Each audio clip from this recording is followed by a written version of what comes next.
Dear friends, welcome back to the business law.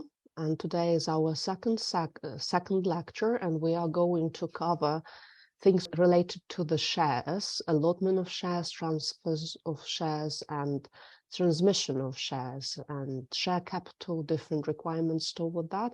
Then we will move to the partnership law, which is a very interesting law because it's coming to 19th century from the point of view of the actual act, so which was made by grand or even grandfathers. And here with me today is Oliver Gray, our expert on business law. Oli, how do you think, is it still applicable? Do people still make business in this form, like form of partnerships? We still have a lot of partnerships, traditional partnership structure. I think largely given how broad the definition of partnerships is in the Partnership Act. And as you say, it's very archaic. It's actually very outdated. There's been a lot of discussion over the years of reforming this, but nothing has actually happened yet. But we do still have a huge number of partnerships in the UK.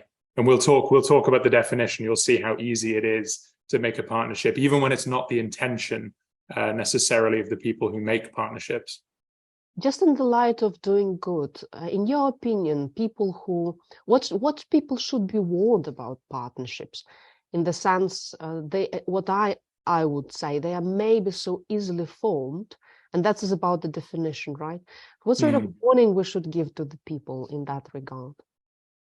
I mean, the main warning that I would give to anyone who's intending to start a partnership is to clearly define the terms of that partnership in a partnership agreement, in terms of things like partnership property, things that are going to be contributed to the partnership, liabilities, the indemnities of other partners for liabilities, because some provisions in the Partnership Act can't be changed by a private agreement between the partners, which is why we might have those kind of indemnities. Things that are going to require some thought, like exit strategies as well. Because again, the Partnership Act, it has a lot of provisions related to dissolution. There isn't really an exit strategy for people who want to retire that is set out. There's quite a lot of things to think about. The other warning I would give to people as well is to be cognizant of how broad the definition of partnership is, and to be aware of situations where they might be creating a partnership unintentionally. That's true.